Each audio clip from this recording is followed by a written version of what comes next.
So let's talk a little bit more about, whether or not a business owner has to contribute to the plan, even if their business doesn't bring in any income that year. I'll get some questions from business owners who, as we spoke about even before, business income may be volatile.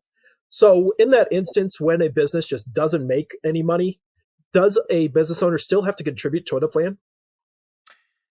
Well, good question. It depends. It depends. As a general rule, I would say no or nominal amount that they've got to contribute. Because if you've got an S Corp and let's say you had a bad year and let's say you didn't have a W-2 or whatever, maybe you lost money, you didn't pull any money out, you had no W-2, then in theory, you didn't work for the business.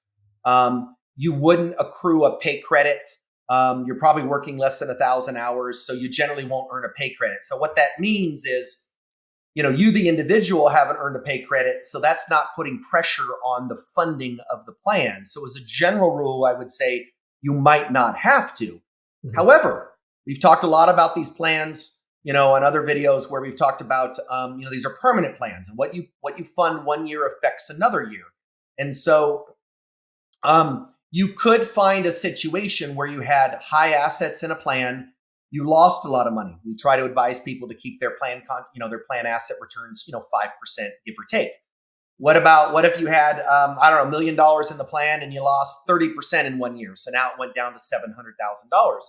Well, and now you have no income. And you say, well, I have no income. I don't want to contribute. Well, but you lost $300,000 and the actuary is going to tell you that you have to make a higher contribution to catch up for some of those losses. Okay. Mm-hmm. So in a situation like that, you will, if they tell you have a minimum amount to fund, then absolutely you do have a minimum amount to fund. On the 401, on the S Corp return, that might not be as big of an issue. But what happens on a sole proprietor is you cannot fund any more than your business net income less half of your employment taxes. And so you could find a situation where you had a Schedule C as sole proprietor and you lost and you had no money or you lost money, mm-hmm. but you have to make a contribution. And in most situations, that contribution will be non-deductible. So that's the worst of both worlds. Right. Not only do you have to fund, but now you can't take a deduction for it because you're as a sole proprietor.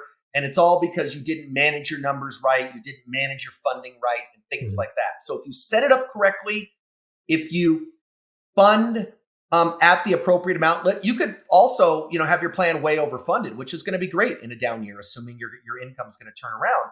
But mm-hmm. if you funded the minimum in the prior year and you ran into this year being underfunded, now you have no income. Well, that's a problem.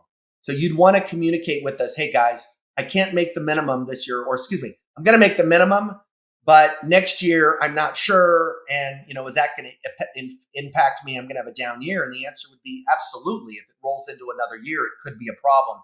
So we want to get out in front of that. So the general answer to your question is in most cases, no, you don't have to contribute to the plan, or it's going to be a nominal amount. What's a nominal amount? A few $1,000, $5,000, $10,000. I'm not belittling $5 or $10,000, but that is a nominal amount for purposes of these plans mm-hmm. and for purposes of people's cash flow. If $5 or $10,000 is going to break the bank on your cash flow, you probably shouldn't have these plans at all. It just mm-hmm. should not be something you're looking to do. So, good question, something to be careful with. And again, it depends, but in most situations, your contribution will be rather nominal. And you want to be very careful if you're a sole proprietor, because you could come into figure some deductibility issues on that as well. Yeah, absolutely. That's great advice and really great example on, what could go wrong in that instance. So thanks for that, Paul. Situations that can go wrong, but definitely more situations that can go wrong with a sole proprietor than the S Corp. So makes sense. Thanks, Paul.